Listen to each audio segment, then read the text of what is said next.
Hello friends, स्वागत है आपका आपके अपने चैनल लेट्स स्टडी इंडिया में।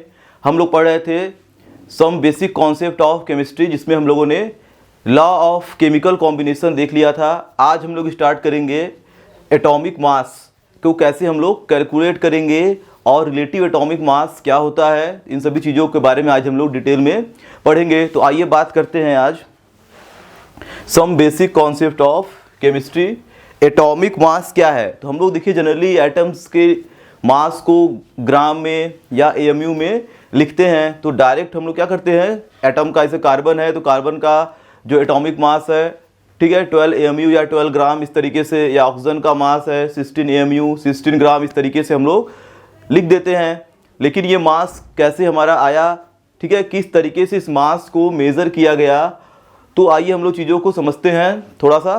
तो इसके लिए देखिए ज़रूरत पड़ती है हमें रिलेटिव एटॉमिक मास की, यानी जब भी हम लोग किसी भी चीज़ का वेट निकालते हैं या मास कैलकुलेट करते हैं तो वो डायरेक्ट हम लोग किसी चीज़ का मास नहीं बता सकते। ठीक, अगर मान लीजिए हम लोग को जैसे आपसे पूछा जाएगा कि आपका मास कितना है, तो हम लोग क्या करते हैं, डायरेक्ट तो नहीं बताएंगे, उसे हम लोग कहीं ना कहीं वेट किए होंगे, किसी चीज़ के हेल्प से उसे हम लोग वेट करते हैं, तभी बता पाएंगे कि मेरा वेट है 60 kg 40 kg, इस तरीके से बता पाएंगे। यानी किसी भी मास को मेज़र करने के लिए हमें एक रिलेटिव मास की ज़रूरत पड़ती है। तो रिलेटिव मास क्या होता है, जिसके हेल्प से हम लोग किसी अनदर सब्सटेंस का मास कैलकुलेट करते हैं। तो एटम के लिए रिलेटिव एटॉमिक मास क्या होता है, तो इसको हम लोग पहले समझेंगे।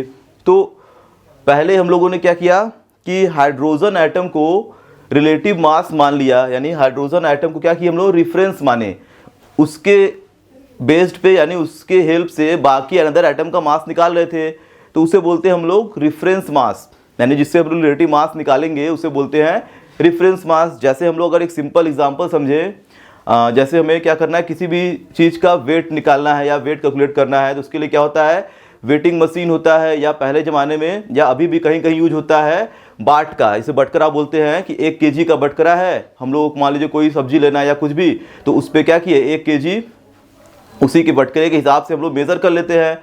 तो हमारा जो बटकरा है वो क्या दिखा रहा है, वो हमारा एक रेफरेंस मास है। ठीक, यानी रेफरेंस मास से ही रिलेट करके हम लोग बाकी चीज़ों का या जो भी ऑब्जेक्ट है उसका मास हम लोग कैलकुलेट करते हैं। ऐसे ही एटम के लिए हम लोगों को क्या करना पड़ेगा, एक रेफरेंस मास की ज़रूरत पड़ने वाली है। रेफरेंस मास पहले हम लोगों ने माना था हाइड्रोजन एटम को, हाइड्रोजन एटम को रेफरेंस मान के बाकी अदर एटम के मास को हम लोग कैलकुलेट करते थे।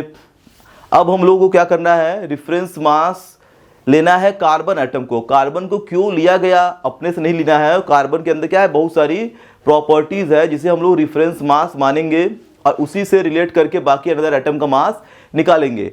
तो पहले हाइड्रोजन था, तो हाइड्रोजन जो है हमारा, वो सभी जितने भी कंडीशंस होते हैं, ठीक है, रेफरेंस मास के, उस सभी कंडीशन को क्वालिफाई नहीं कर पाता। यानी हाइड्रोजन के हेल्प से जब भी हम लोग मास निकाल रहे थे दूसरे एटम का, तो वहाँ पे क्या था, कुछ एरर आने लग रहा था, एरर। ठीक, तो हम लोगों ने क्या किया, रेफरेंस मास बना दिया कार्बन को। यानी हम लोग अब क्या करेंगे, कार्बन के हेल्प से अनदर एटम के मास को कैलकुलेट करेंगे। तो कार्बन हमारा क्या बन गया, एक रेफरेंस मास बन गया। रेफरेंस मास देखिए किसको हम लोग बोल सकते हैं, तो उसके लिए कुछ कंडीशंस हैं जो हाइड्रोजन क्वालिफाई नहीं कर पाता है, कार्बन क्वालिफाई कर लेता है। तो कार्बन को रेफरेंस मास क्यों माने हैं, तो आइए हम लोग पहले इसकी बात कर लेते हैं। तो देखिए है क्या, रिलेटिव एटॉमिक मास, या हम लोग एटॉमिक मास को कैलकुलेट करने जब चलेंगे तो एक हमें ज़रूरत पड़ेगी रेफरेंस मास की।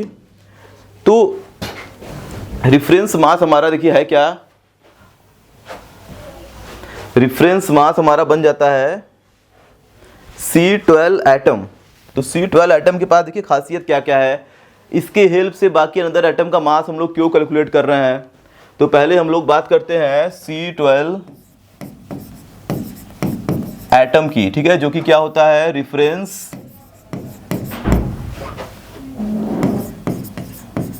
मास।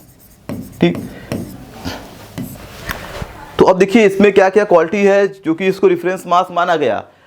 तो देखिए जिसको हम लोग रेफरेंस मानेंगे या जिसको हम लोग क्या करेंगे, जैसे मान लेते हैं हम लोग किसी को कैप्टन बनाना है, तो कैप्टन उसी को बनाते हैं जिसके अंदर क्या होती है, सारी क्वालिटी होती है, सभी चीज़ों को मैनेज कर पाए। तो वैसे ही कार्बन क्या है, हम लोग का एक रेफरेंस मास है, या बोल सकते हैं ये कैप्टन है हमारा।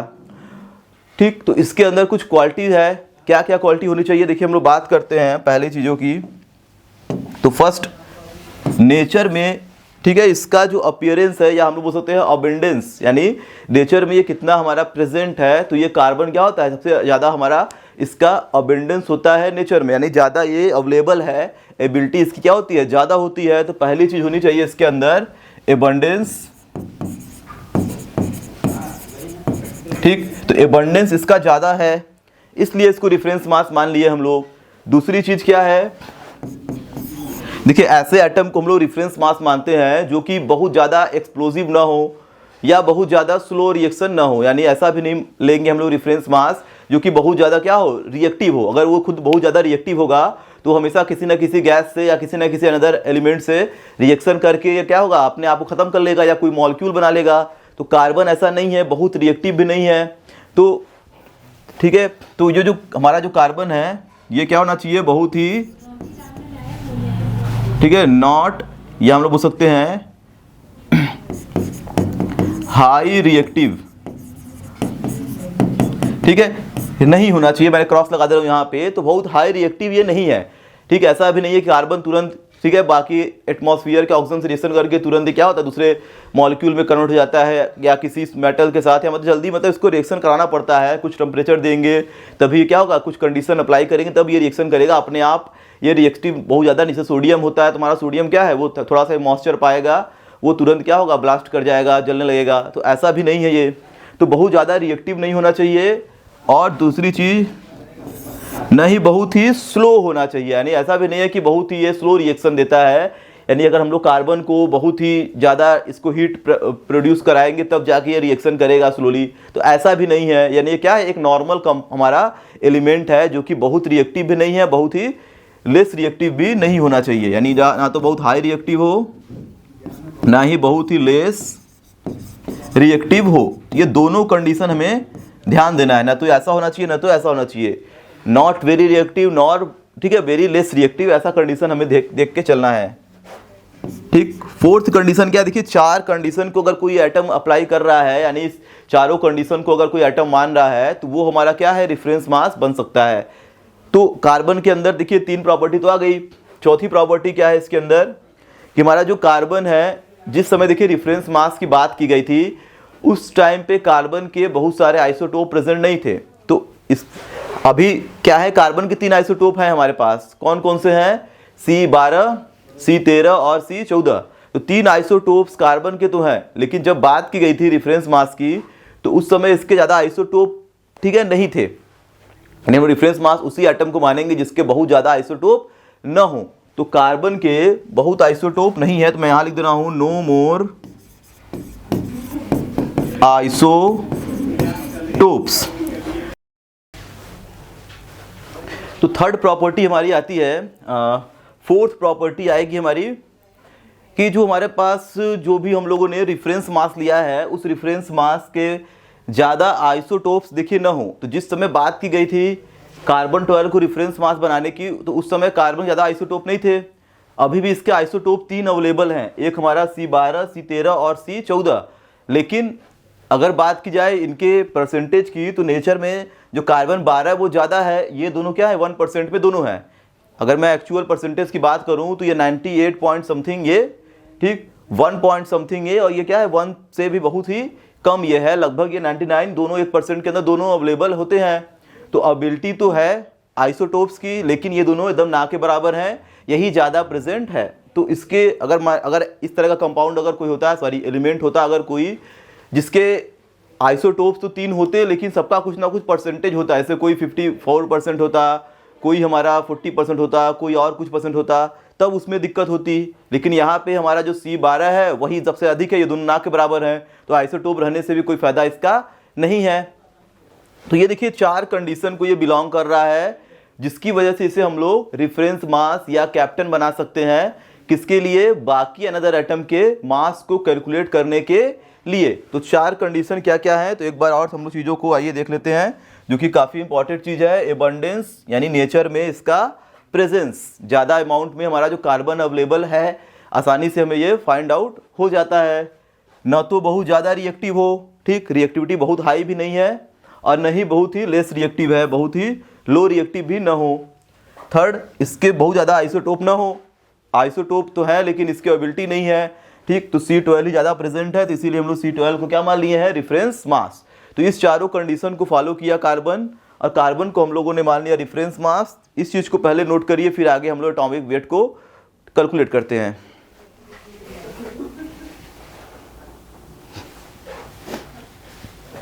तो देखिए इस सारे कंडीशंस को फॉलो करने के बाद हमारा जो कार्बन 12 था उसे बना दिया गया रेफरेंस मास, यानी इसी के हेल्प से हम लोग रिलेटिव एटॉमिक मास को कैलकुलेट करेंगे या दूसरे एटम के मास को कैलकुलेट करेंगे।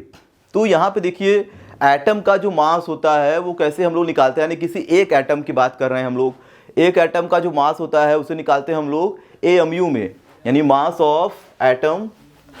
एटॉमिक मास जो होता है हमारा, यहाँ मैं लिख दे रहा हूँ, मास ऑफ एन एटम, ठीक, मेजर या कैलकुलेटेड इन AMU। AMU में हम लोग किसी एटम का मास निकालते हैं। AMU क्या है, ये हमारा एक यूनिट है जिसकी हेल्प से हम लोग एटम का मास निकालेंगे। जैसे हम लोग किसी चीज़ का मास निकालते हैं या वेट निकालते हैं, देखिए केमिस्ट्री में मास वेट, ठीक है, दोनों एक दूसरे की जगह हम लोग बोल सकते हैं, कोई दिक्कत नहीं है। फिजिक्स में मास की जगह वेट बोलेंगे तब वहाँ पे दिक्कत आ जाएगी।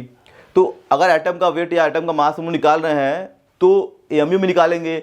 वैसे हम लोग मास या वेट की कैलकुलेशन कैसे करते हैं, ग्राम में। कोई भी हम लोग सामान लेने जाते हैं तो ग्राम में लेते हैं या केजी में लेते हैं, और अधिक होगा तो टन में होगा। तो इस तरीके से हम लोग नॉर्मली जानते हैं ये सारे यूनिट को। AMU क्या है, तो AMU एटम का मास निकालने का यूनिट है, और ये तो बहुत छोटा यूनिट होगा क्योंकि एटम बहुत स्मॉलेस्ट पार्टिकल्स हैं, ठीक, जिसको हम लोग देख भी नहीं सकते। तो AMU का मतलब होता है atomic mass unit, atomic mass unit. तो AMU का मतलब ही क्या है, एटॉमिक मास यूनिट है। इसे देखिए अब हम लोग क्या बोलते हैं, या इसे हम लोग AMU न लिख के केवल U भी लिख सकते हैं। किसी किसी बुक में AMU न लिख के केवल क्या देता है, U देता है। तो U हमारा बाद में मॉडिफाई करके आया था MU को ही। तो एक ही चीज़ है दोनों, कोई अंतर इसमें नहीं है, चाहे AMU लिखिए चाहे U लिखिए, दोनों क्या है, एक ही चीज़ है। तो U का मतलब क्या होता है, यूनिफाइड मास। इसे हम लोग बोल सकते हैं यूनिफाइड मास। तो ये हमें ध्यान देना है, एटम के मास को AMU में हम लोग कैलकुलेट करेंगे या U लिख देंगे, तो एक ही बात है। अब देखिए जो हमारा कार्बन 12 पे आते हैं हम लोग फिर से। कार्बन 12 को माना गया रेफरेंस मास। अब कार्बन 12 की कहानी क्या है, आइए इसको हम लोग समझते हैं। तो इस चीज़ को पहले करिए नोट, फिर हम लोग आगे बढ़ते हैं।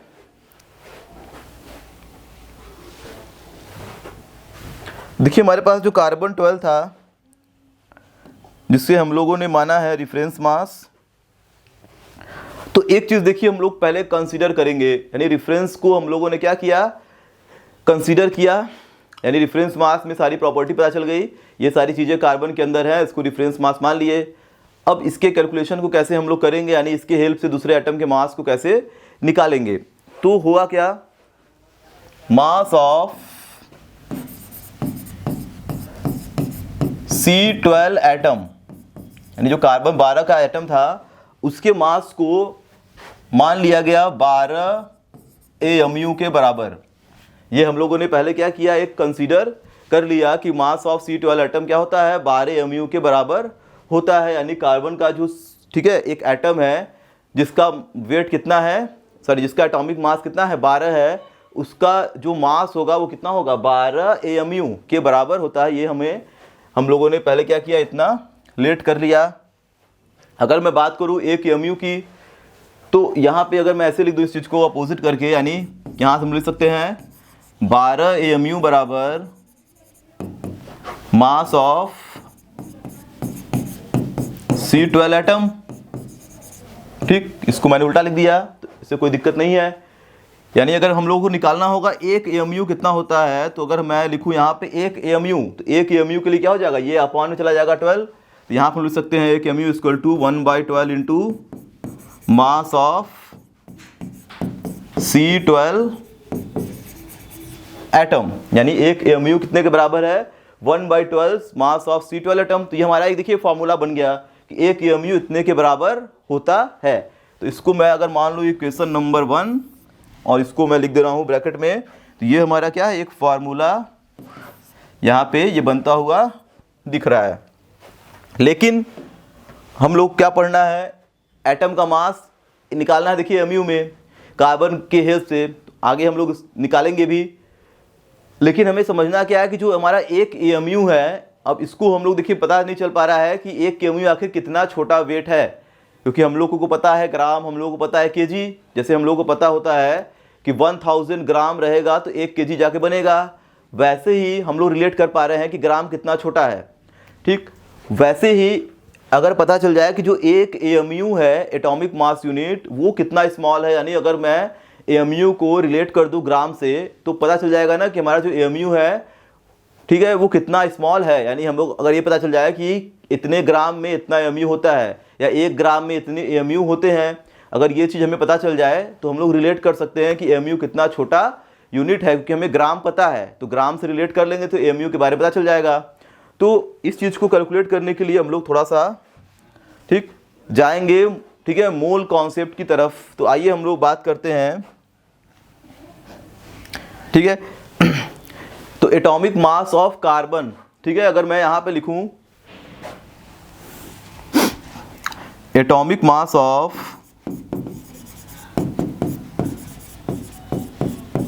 ठीक है C12, अगर कार्बन 12 की एटॉमिक मास की बात करें तो हम लोग क्या लिखते हैं, किसी चीज का एटॉमिक मास हम लोग लिखते हैं ग्राम पर मोल में। यानी ग्राम पर मोल का मतलब क्या होता है, कार्बन का जो एटॉमिक मास वो कितना होता है 12 ग्राम पर मोल। इसका मतलब ग्राम पर मोल का मतलब क्या होता है कि 1 मोल कार्बन का जो मास है वो 12 ग्राम के बराबर होता है। ये तो हम लोगों ने मोल कॉन्सेप्ट में देखा था। मोल कॉन्सेप्ट को देखिए अभी हम लोग डिटेल में और भी पढ़ेंगे। तो मोल का मतलब ही क्या होता है कि 6.022 इंटू 10 के पावर 23, ठीक, C12 एटम, यानी इतने ढेर सारे अगर कार्बन 12 के एटम होंगे तो उसका वेट क्या होगा, वो 12 ग्राम के बराबर होगा। ठीक, अगर मैंने कार्बन का वेट लिखा 12 एमयू तो इसका मतलब क्या है कि वो एक कार्बन के एटम की बात कर रहा है, यानी एक कार्बन का जो एटम है छोटा सा वो 12 एमयू के बराबर है। अगर मैं लिख दिया 12 ग्राम तो इसका मतलब क्या है, इतने ढेर सारे कार्बन एटम मिलके 12 ग्राम के होंगे। तो जो ग्राम में वेट होता है, ठीक है, वो किसका वेट होता है, ठीक है, वो मोलर मास होता है। मोलर मास का मतलब इतने ढेर सारे पार्टिकल का या इतने ढेर सारे कार्बन का मास, जिसे हम लोग क्या बोलते हैं, एवोगाड्रो नंबर भी बोलते हैं। ठीक है, ये हमारा क्या है जो 6.022 10 की पावर 23 है, इसे बोलते हैं हम लोग एवोगाड्रो नंबर। ठीक, इसको हम लोग दिखाते हैं Na से भी रिप्रेजेंट करते हैं। मैं यहाँ लिख दे रहा हूँ, ये हमारा क्या है Na, जिसे हम लोग बोलते हैं एवोगाड्रोज नंबर। और एवोगाड्रो नंबर की वैल्यू क्या है 6.022 इंटू 10 के पावर 23।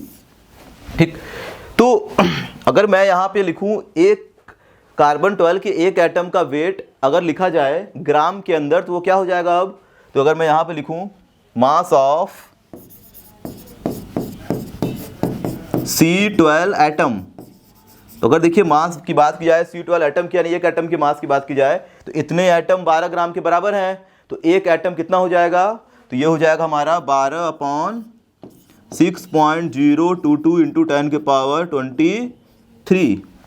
ठीक, कितना हो जाएगा 12/10 के पावर 23 ग्राम के बराबर हो जाएगा।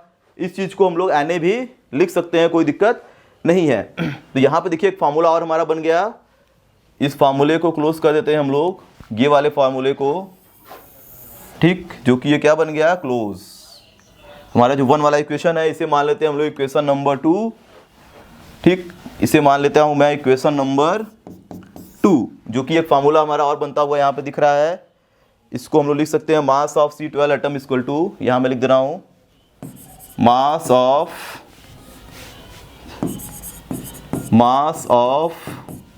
C12 एटम इक्वल टू क्या आ गया 12 ठीक, ये हमारा क्या है, ये पूरा Na है, एवोगाड्रो नंबर। तो इसमें मैं लिख सकता हूँ Na यानी C12 Na। तो ये बन गया हमारा एक और फार्मूला। ठीक, ये क्या बन गया, एक और फार्मूला यहाँ पे बनता हुआ हमें दिख रहा है, जिसे मैं मान लेता हूँ इक्वेशन नंबर 3। ठीक, तो देखिए इतनी चीजें हमें क्लियर हो गई। यानी मास ऑफ C12 एटम क्या होता है यानी कार्बन के एक एटम का जो मास है अगर उसके mu में लिखेंगे तो क्या होगा, वो 12 mu के बराबर होगा। ठीक, अगर मैं ग्राम में लिखूंगा तो वही एटम का जो मास ग्राम में कितने के बराबर होगा, 12/Na ग्राम के, ये क्या है ग्राम में आया है, तो 12/Na ग्राम के बराबर होगा। अब 12/Na को अगर पूरा नंबर में लिख दिया, क्योंकि हमको पता है कि Na की वैल्यू पता ही है, अगर 12 से इसको डिवाइड कर दिया जाए तो हमें, ठीक है, ये नंबर में मिल जाएगा। तो पहले देखिए एक काम हम लोग करते हैं, इस इक्वेशन 3 से जो वैल्यू आया है, ठीक है, कार्बन 12 एटम का, इसे हम लोग पुट कर देते हैं यहाँ पे मास ऑफ C12 एटम में पुट करते हैं, यानी इक्वेशन 3 को हम लोग पुट कर देते हैं इक्वेशन नंबर 1 में। तो पहले इतने चीज को करिए नोट, फिर आगे हम लोग आगे कैलकुलेशन करेंगे। तो देखिए हमारे पास एक फार्मूला ये पहले था, अब हम लोग क्या करना है, इसमें आगे थोड़ा सा चीज़ों को चेंज करना है। तो एक AMU, ठीक, यानी इक्वेशन 2, 3 की वैल्यू उठा के रख देंगे इक्वेशन नंबर 1 में। तो हम लोग यहाँ पे आते हैं फ्रॉम इक्वेशन नंबर 1। तो हमारा इक्वेशन नंबर 1 देखिए क्या था, इक्वेशन नंबर 1 था एक AMU बराबर 1/12 into mass of C12 atom, यानी यहाँ मैं लिख दे रहा हूँ फ्रॉम इक्वेशन नंबर 3, ठीक, वी गेट। तो मास ऑफ C12 एटम क्या है, अभी हम लोगों ने निकाला था ग्राम में, तो वो क्या था, C12 एटम का मास जो ग्राम में था वो क्या था, 1/12 इंटू यहाँ पे क्या था 12/Na के बराबर था, इतना ग्राम के बराबर ही आ गया। यानी एक AMU में अब कितने ग्राम होंगे, देखिए हमको पता चलने वाला है कि एक AMU में कितने ग्राम होंगे, ये हम लोग अब कैलकुलेट करने जा रहे हैं। और हमें पता है एक चीज़ और, 12 से 12 कैंसिल हो जाएगा, यहाँ पे बचेगा कितना, 1/Na ग्राम। ठीक, यानी एक AMU का मतलब क्या होता है, 1/Na ग्राम के बराबर एक AMU होगा। लेकिन Na लिखना अच्छा नहीं लग रहा है, क्योंकि हमको नंबर में कन्वर्ट करना है इसे। Na की वैल्यू मैं रख देता हूँ, एवोगाड्रो नंबर की वैल्यू क्या है, 1/6.022 इंटू 10 के पावर 23 ग्राम। अब इसको थोड़ा सा आइए सॉल्व भी कर लेते हैं। तो ये हमारा आ जाएगा 1 AMU इक्वल टू, तो अगर मैं इसमें ऊपर नीचे 10 से मल्टीप्लाई कर दूं, थोड़ा सा इस ग्राम को ऊपर लिख देते हैं बीच में, ठीक, इसमें ऊपर नीचे अगर 10 से मल्टीप्लाई कर दिया जाए तो क्या आ जाएगा, ये 10/6.022 इंटू 10 के पावर 23, और नीचे भी 10 से मल्टीप्लाई, यानी ऊपर 10 से मल्टीप्लाई और नीचे भी क्या किया गया है 10 से मल्टीप्लाई। तो ये तो 10 हो गया, इसमें करेंगे तो कितना हो जाएगा 24, इतना ग्राम। अब हमें ध्यान देखिए देना है, इस चीज़ को देखिए डिवाइड अगर करेंगे तो हमारा जो वैल्यू आएगा वो कितना आएगा, ये आएगा 1.66 इंटू 10 के पावर चला जाएगा ऊपर -24 ग्राम। तो ये हमारा सबसे इम्पॉर्टेंट चीज़ है, जो कि बुक में NCERT में आप लोगों का ये डायरेक्ट दिया गया है। इतना बड़ा कैलकुलेशन जो मैंने किया है वो बुक में नहीं किया है। तो इस चीज़ को ध्यान देना है आप लोगों को कि एक AMU के अंदर 1.66 इंटू 10 के पावर -24 ग्राम होते हैं। तो अब यहाँ से हम लोग ऑब्जर्व कर सकते हैं कि एक AMU कितनी छोटी यूनिट है, यानी एक AMU कितनी छोटी यूनिट है। यहाँ से हम लोग देख सकते हैं कि एक AMU के अंदर इतना ग्राम होता है, जो कि क्या है -24 है, यानी ये बहुत छोटा यूनिट, सॉरी बहुत छोटा नंबर हमारा ये है। यानी एक एटम का वेट अगर निकाला जाए AMU के अंदर तो वो बहुत ही, ठीक है, कम वेट होगा। तो ये हमें ध्यान देके चलना है। तो एक AMU में इतने ग्राम होते हैं, जो कि सबसे इंपॉर्टेंट है, इसको करिए नोट।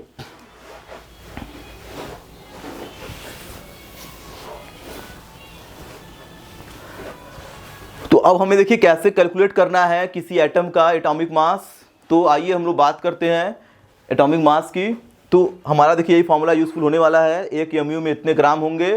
तो अगर किसी भी एटम का मास अगर ग्राम में दिया है तो उसको AMU में कैसे कैलकुलेट करेंगे। तो हमें करना क्या होगा, जैसे हमको पता है कि एक AMU में इतने ग्राम, अगर ग्राम में कोई चीज़ दिया है तो AMU में कन्वर्ट करना है तो क्या करना पड़ेगा, क्योंकि हमको देखिए अगर यहाँ से एक चीज़ और लिख सकते हैं कि अगर 1 ग्राम में अगर मैं लिखूँ यहाँ पे कि 1 ग्राम इक्वल टू, तो ये चला जाएगा अपॉन में, तो हो जाएगा क्या 1/1.66 इंटू 10 के पावर -24 AMU।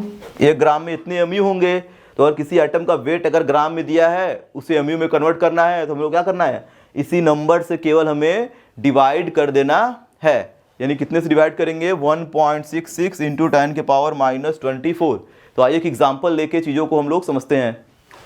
इसे मैं कर दे रहा हूँ क्लियर। आइए एग्जाम्पल लेके कन्वर्ट करते हैं। जैसे मैंने ले लिया एक एग्जाम्पल हाइड्रोजन एटम का, और हाइड्रोजन एटम का देखिए जो वेट होता है ग्राम में, हाइड्रोजन एटम का वेट मैंने बोला, यानी एक हाइड्रोजन का जो वेट होगा, यानी मैं लिख रहा हूँ यहाँ पे मास ऑफ, ये हमारा कोई क्वेश्चन है, मैं लिख दे रहा हूँ एग्जाम्पल, मास ऑफ, ठीक, हाइड्रोजन एटम इक्वल टू, तो हाइड्रोजन के एक एटम का जो वेट है, ठीक, mass of an hydrogen atom, ये कितना होगा, ये होता है हमारा 1.67 इंटू 10 के पावर -24 ग्राम।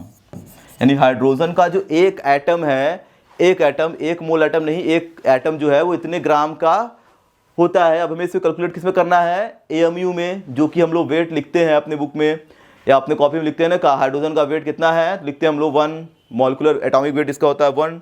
तो 1 वो कहाँ से आता है, तो अब हम लोग चीज़ों को समझेंगे। तो हाइड्रोजन का जो एक एटम है, ठीक, ये जो हाइड्रोजन का एटम है, किससे, कोई एक एटम की बात हो रही है, ठीक है, मास ऑफ 1 हाइड्रोजन एटम, तो ये इतने ग्राम के बराबर होता है, यानी एक एटम इतना ग्राम का, यानी बहुत ही छोटा है। अब इसे हम लोग क्या करेंगे, कैलकुलेट करेंगे AMU में। तो हाइड्रोजन एटम का जो वेट है, अगर मैं AMU में लिखूँ, यानी इसी चीज़ को क्या कर रहे हैं हम लोग, AMU में कन्वर्ट करना। तो मैंने बोला था अभी फार्मूले में कि अगर वेट पता है ग्राम में AMU में कन्वर्ट करना है, तो क्या करना है, केवल हमें इसी नंबर से किस नंबर से डिवाइड करना है, 1.66 इंटू 10 के पावर -24 से डिवाइड कर देना है, वो हमारा ग्राफ AMU में, ठीक है, कन्वर्ट हो जाएगा। तो एच का वेट अगर AMU में निकालना है तो क्या करेंगे, जो गिवन वेट होगा उसको ऊपर लिखेंगे, ठीक है। तो गिवन वेट उसका यही है 1.67 इंटू 10 के पावर -24 अपॉन, ठीक, डिवाइड किससे करना है हमें, 1.66 इंटू 10 के पावर -24 से। तो यहाँ जैसे डिवाइड करेंगे तो ये कैंसिल हो गया, इसको डिवाइड करेंगे तो हमारा आ गया 1.0078, ठीक, AMU। तो ये डिवाइड करने के बाद इतना आएगा, यानी हाइड्रोजन का जो वेट है हमारा AMU में इतना होता है, जो कि हम लोग राउंडिंग में क्या करते हैं, इसी चीज़ को लिख देते हैं 1.008 AMU। 7 8 क्या लिखते हैं, डायरेक्ट लिख देते हैं 8, क्योंकि ये रिपीटिंग है, उसके आगे रिपीट होगा तो डायरेक्ट हम लिखते हैं। तो एक हाइड्रोजन का जो वेट है AMU के अंदर वो इतना होगा, ग्राम में इतना है, AMU में इतना है। ज़्यादातर हमारा यूज़ यही वाला यूनिट होगा AMU वाला, तो ये हमें पता होना चाहिए। तो इस तरीके से हम लोग वेट को कैलकुलेट करेंगे। ये हमारा क्या था, एक एग्जाम्पल था, इसको कर लीजिए नोट।